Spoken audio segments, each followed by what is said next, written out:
On the morning of September 26, 1792, several days of cold English rain came to an end. A light wind picked up from the north, and HMS Lion, a 64-gun ship of the line, unfurled its sails and weighed anchor to depart the harbor at Spithead.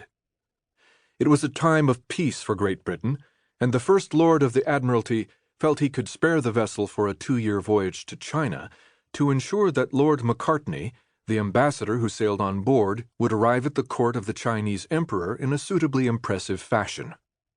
The Lion carried 400 passengers and crew, and was accompanied for its journey by the Hindustan, a 56-gun East Indiaman, a merchant ship of the East India Company's fleet, armed as well as many a naval man of war, which carried the members of Macartney's large entourage who couldn't fit as passengers on the Lion, as well as most of the 600 crates and packages of cargo that he was bringing to China as gifts for the emperor.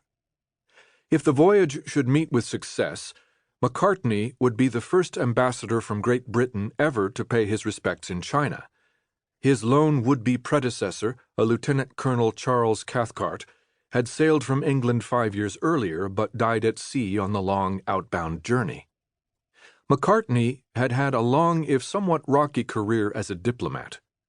A courtly and determined man with a square jaw and sharp eyes, he had been knighted at age 27 and in his younger years served as an envoy to Russia, where he would have been made ambassador if he hadn't managed to seduce not one but 2 women of Empress Catherine's court while in the country. By the time of the embassy to China, he was middle-aged and a bit on the portly side, but still considered a fine example of British manhood. Since Russia, he had served as governor of Grenada and spent a contentious term as governor of Madras.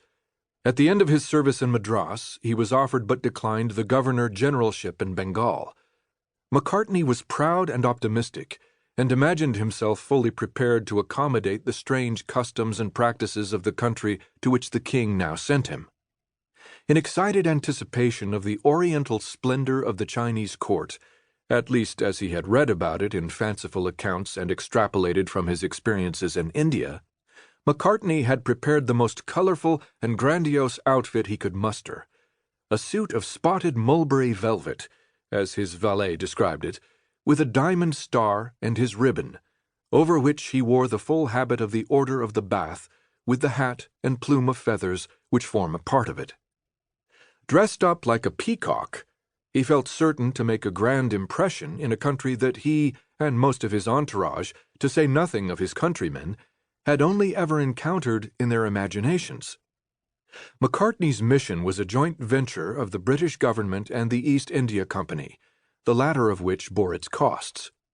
Its primary goal was the expansion of British trade into Chinese ports north of Canton, the same request James Flint had brought to the emperor more than 30 years earlier, with such discouraging results, though some, including Macartney himself, believed that if Britain had sent a royal ambassador to Beijing back in 1759, rather than a mere interpreter, things might have gone differently. Nevertheless, the situation for British traders in China had improved considerably in the intervening years. By 1792, the East India Company's share of the Canton trade had grown to eclipse that of all of its continental rivals. The young United States had sent its first trading ship to Canton in 1784, almost immediately upon achieving independence, but compared to the mighty fleet of the East India Company, which sent 6 ships to Canton for every one of theirs, the upstart Americans still posed no competition worth speaking of.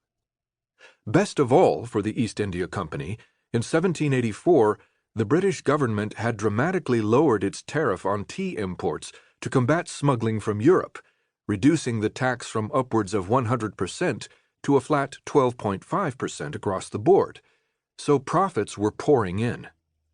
The company's tea imports had tripled, and British cotton textiles were selling well to Chinese merchants in exchange.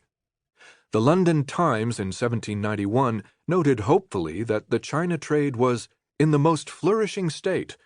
All English manufacturers find a ready sale there, and the Chinese begin to think that our cottons are superior to their own.